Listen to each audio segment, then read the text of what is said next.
கொண்டு தன் கணவனை கல்வன் அல்ல என்பதை உணர்த்துகிறான்.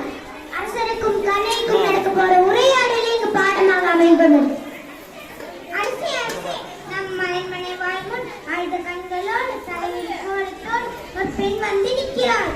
அப்படியா? அந்த பெண்ணிற்கு என்ன துயரமோ என்று கேட்டாயா? கேட்டேன் மன்னவா. அதை பற்றி உங்களிடம் தான் கூற வேண்டும் என்று சொல்கிறார். அவள் உங்களிடம் நீதி கேட்டு வந்திருப்பதாக கூறுகிறாள். நீதி கேட்டு வந்திருக்கிறாளா? சரி, அந்த பெண்ணை உள்ளே அனுப்பு. ஆண்டவர்களும் சான்றோர்களும் நீதி கேட்கும் அவையிலே மன்னர் வீழ்ச்சி எடுக்க அரசவைக்குள் நுழைந்தால் கண்ணகி.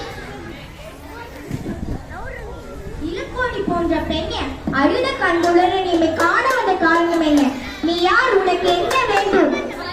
நீதி வழங்க மன்னனே, என்னை யார் என்று கேட்கிறார்? சொல்கிறேன் கேள். உலகம் இயக்கும் மன்னன் ஒரு பிராவுக்காக தன் உடனே தந்த சிபிமன்னனை பற்றி நீ அறிவாயா? பார் போற்றும் பசுவை மக்கள் தெய்வமென வணங்க அதன் கன்றே தேர்காலியிற்றுக் கொன்ற தன் மகனை அதே தேர்காலியிற்றுக் கொன்றானே மணிநீதி சோழன், அவனை பற்றி நீ அறிவாயா? பெண்ணே, நான் கேட்ட வினாவுக்கு இன்னும் நீ விடை கூறவில்லை. அதை விட்டு விட்டு வேற எதை கூறிக்கொண்டிருக்கிறாய்? இழப்பின் அருமை தெரியாத மன்னனே, என் நிலை அறியாமல் தானே நீ இப்படி பேசுகின்றாய். நான் இதுவரை கூறிய பெருமை மிக்க சோழ மன்னர்கள் வாழ்ந்த புகார் நகரமே எனது ஊர். அவ்வூரில் பழியில்லா சிறப்பினையுடைய புகழ்மிக்க மாசாத்துவான் மகனாகிய கோவில் என்பனின் மனைவி நான். ஓ, இப்போது புரிகிறது. அந்த கோலனின் மனைவியா நீ? போதும் மன்னா, என் கணவனை இகழ்வதற்கு எனக்கு என்ன தகுதி இருக்கிறது? ஊழ்வினை பயனால் ஊருக்கு வந்து என் கால் சிலவை விற்க வந்த என் கணவனை அநியாயமாக கொன்று விட்டாயே, இசைக்க தகுமா? பெண்ணை போதும் நிறுத்து. கல்வனை கொள்வது கொடுகோல என்றாகது, ஏற்புடையாதே அகது, அறநெறியும் ஆகும். இது அனைவருமே அறிவார்களே, உனக்கு தெரியாதா என்ன? அறநெறி தவறிய மன்னனே, தவறிய தகுதியுடைய மன்னன் உரியன் என்பதை நானும் அறிவேன். ஆனால் நீ கூறுவது போல என் கணவன் கல்வன் அல்ல. அவனிடம் இருந்த சிலம்பு அரசியற்குரிய சிலம்பு என்று அதன் இணை சிலம்பு இதோ என்னிடம் உள்ளது. என் கால் சிலம்பு பரல் மாணிக்க கற்களால் ஆனது.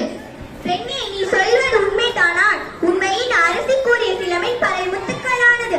ஆன்றோடு இருந்த அவதனிலே அனைவருக்கும் உண்மையை உணர்த்துகிறேன். யார் அங்கே? கோவலனின் பெற்ற அச்சிலமை கொண்டு வா. சிலம்பை பெற்ற மன்னர் அதை கண்ணகியிடம் கொடுக்கிறார். பெண்ணே, இதோ உன் கணவனிடமிருந்து பெற்ற சிலம்பு. கண்ணகி அச்சிலம்பை கையில் எடுக்கிறாள்.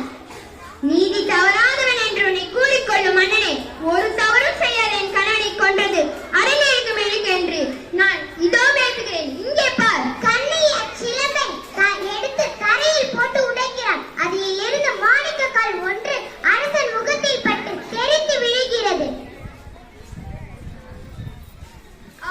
தவறு பிழைத்து விட்டேனே, பிறர் சொல்வது கேட்டு பெரும் வினை செய்தேனே. யானோ அரசன், யானை கல்வன். இதுவரை என் குலத்தில் எவரும் செய்யாத பழி சொல்லுக்கு ஆளாகி விட்டேனே. இனி நான் வாழ்ந்தால் தகுமா? இனி என் வெண்கோட்டை கொண்டு எதற்கு? செங்கோல் தான் எதற்கு? இனி என் வாழ்நாள் இன்றோடு முடிவதாக.